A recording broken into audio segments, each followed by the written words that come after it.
A Retrieved Reformation. In a prison shoe shop, Jimmy Valentine was busily at work making shoes. A prison officer came into the shop and led Jimmy to the prison office. There, Jimmy was given an important paper. It said that he was free. Jimmy took the paper without showing much pleasure or interest. He had been sent to prison to stay for 4 years. He had been there for 10 months. But he had expected to stay only 3 months. Jimmy Valentine had many friends outside the prison. A man with so many friends does not expect to stay in prison long. "Valentine," said the chief prison officer, "you'll go out tomorrow morning. This is your chance. Make a man of yourself. You're not a bad fellow at heart. Stop breaking safes open and live a better life." "Me?" said Jimmy in surprise. "I never broke into a safe in my life." "Oh, no," the chief prison officer laughed. "Never. Let's see. How did you happen to get sent to prison for opening that safe in Springfield? Was it because you didn't want to tell where you really were? Perhaps you were with some lady and you didn't want to tell her name. Or was it because the judge didn't like you? You men always have a reason like that. You never go to prison because you broke open a safe." "Me?" Jimmy said. His face still showed surprise. "I was never in Springfield in my life." "Take him away," said the chief prison officer. "Get him the clothes he needs for going outside. Bring him here again at 7 in the morning. And think about what I said, Valentine." At 7:15 on the next morning, Jimmy stood again in the office. He had on some new clothes that did not fit him and a pair of new shoes that hurt his feet. These are the usual clothes given to a prisoner when he leaves the prison.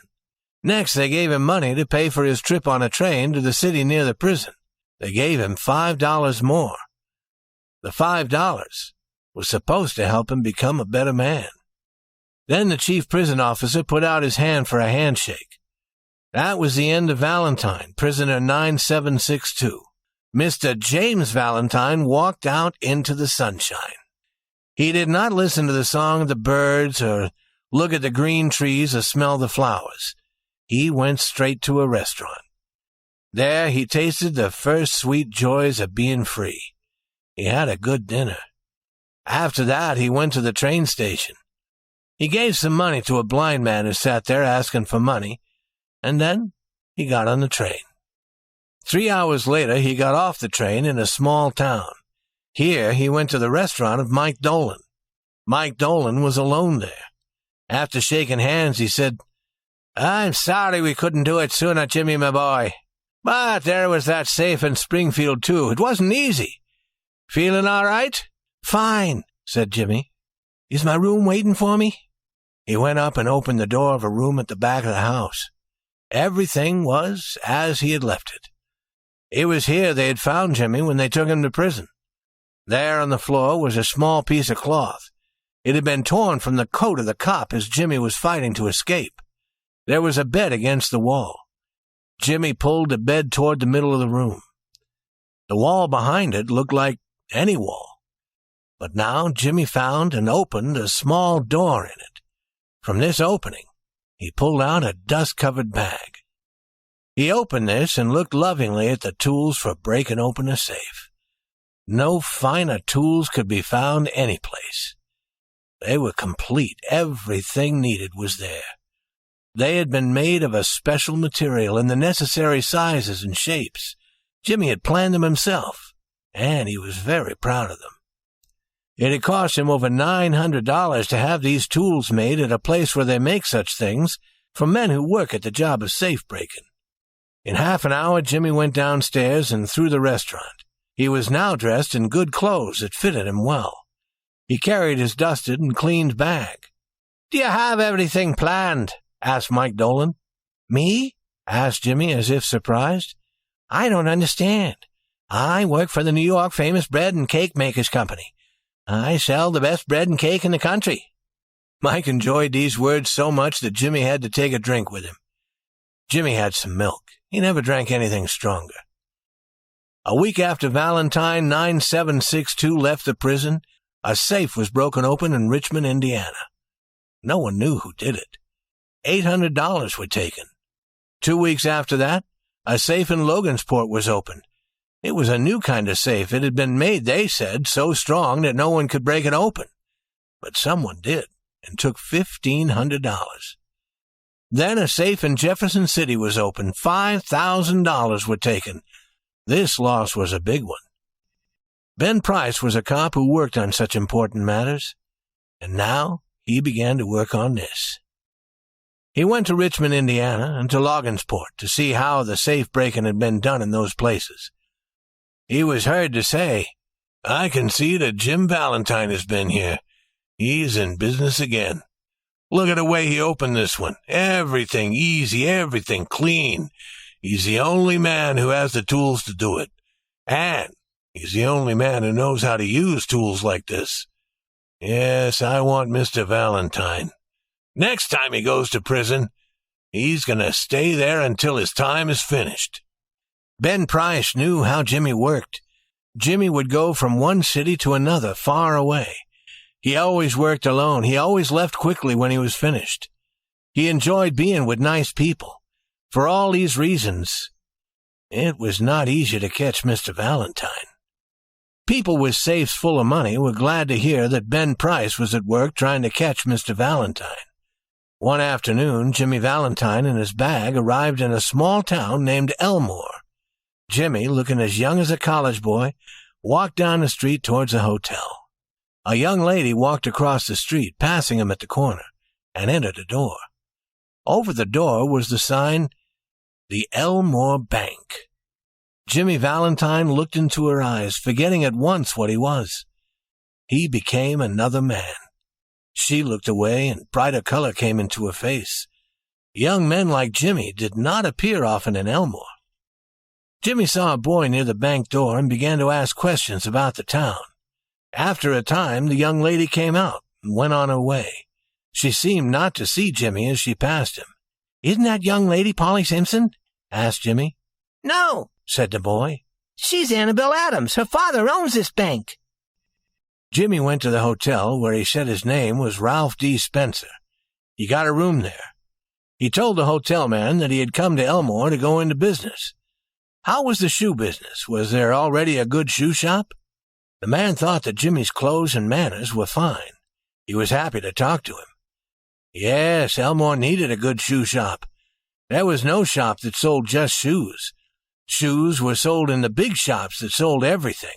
All business in Elmore was good. He hoped Mr. Spencer would decide to stay in Elmore. It was a pleasant town to live in, and the people were friendly. Mr. Spencer said that he would stay in town a few days and learn something about it.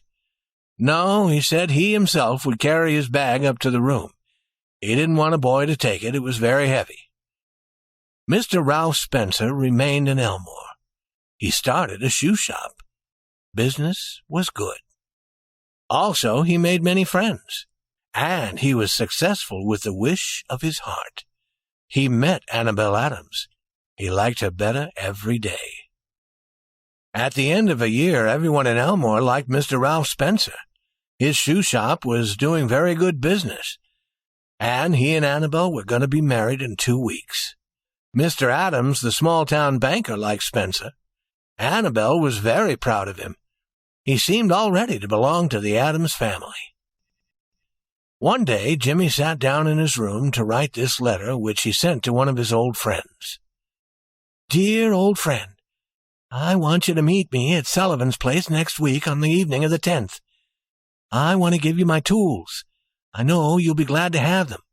You couldn't buy them for $1,000. I finished with the old business a year ago.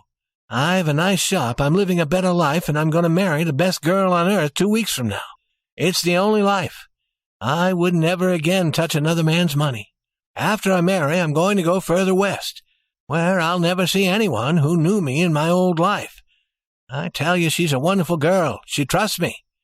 Your old friend, Jimmy." On the Monday night after Jimmy sent this letter, Ben Price arrived quietly in Elmore. He moved slowly about the town in his quiet way. He learned all that he wanted to know. Standing inside a shop, he watched Ralph D. Spencer walk by. "You're going to marry the banker's daughter, are you, Jimmy?" said Ben to himself. "I don't feel sure about that." The next morning, Jimmy was at the Adams home. He was going to a nearby city that day to buy new clothes for the wedding. He was also going to buy a gift for Annabelle. It would be his first trip out of Elmore. It was more than a year now since he had done any safe-breaking. Most of the Adams family went to the bank together that morning. There were Mr. Adams, Annabelle, Jimmy and Annabelle's married sister with her 2 little girls aged 5 and 9. They passed Jimmy's hotel, and Jimmy ran up to his room and brought along his bag. Then they went to the bank. All went inside, Jimmy too, for he was one of the family. Everyone in the bank was glad to see the good-looking, nice young man who was going to marry Annabelle. Jimmy put down his bag. Annabelle, laughing, put Jimmy's hat on her head and picked up the bag. "How do I look?" she asked. "Ralph, how heavy this bag is. It feels full of gold." "It's full of some things I don't need in my shop," Jimmy said. "I'm taking them to the city, to the place where they came from. That saves me the cost of sending them. I'm going to be a married man. I must learn to save money." The Elmore Bank had a new safe. Mr. Adams was very proud of it, and he wanted everyone to see it. It was as large as a small room, and it had a very special door. The door was controlled by a clock. Using the clock, the banker planned the time when the door would open. At other times, no one, not even the banker himself, could open it. He explained about it to Mr. Spencer. Mr. Spencer seemed interested, but he did not seem to understand very easily. The 2 children, May and Agatha, enjoyed seeing the shining, heavy door with all its special parts. While they were busy like this, Ben Price entered the bank and looked around.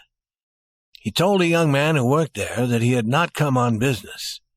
He was waiting for a man. Suddenly there was a cry from the women.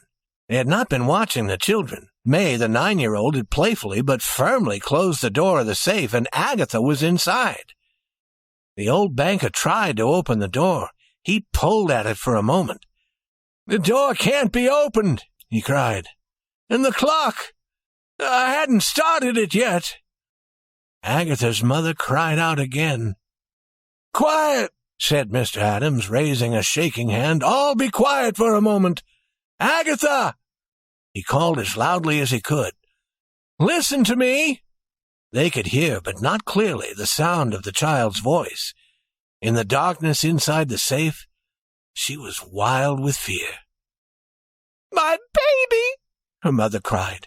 "She will die of fear! Open the door! Break it open! Can't you men do something?" "There isn't a man nearer than the city who can open that door," said Mr. Adams in a shaking voice. "My God, Spencer, what shall we do? That child, she can't live long in there. There isn't enough air, and the fear will kill her." Agatha's mother, wild too now, beat on the door with her hands. Annabelle turned to Jimmy, her large eyes full of pain, but with some hope, too. A woman thinks that the man she loves can somehow do anything. "Can't you do something, Ralph? Try, won't you?" He looked at her with a strange, soft smile on his lips and in his eyes. "Annabelle," he said, "give me that flower you're wearing, will you?" She could not believe that she had really heard him, but she put the flower in his hand. Jimmy took it and put it where he could not lose it. Then he pulled off his coat. With that act, Ralph D. Spencer passed away, and Jimmy Valentine took his place. "Stand away from the door, all of you," he commanded. He put his bag on the table and opened it flat. From that time on, he seemed not to know that anyone else was near. Quickly, he laid the shining, strange tools on the table. The others watched as if they had lost the power to move. In a minute, Jimmy was at work on the door. In 10 minutes, faster than he had ever done it before, he had the door open. Agatha was taken into her mother's arms. Jimmy Valentine put on his coat and picked up the flower and walked toward the front door.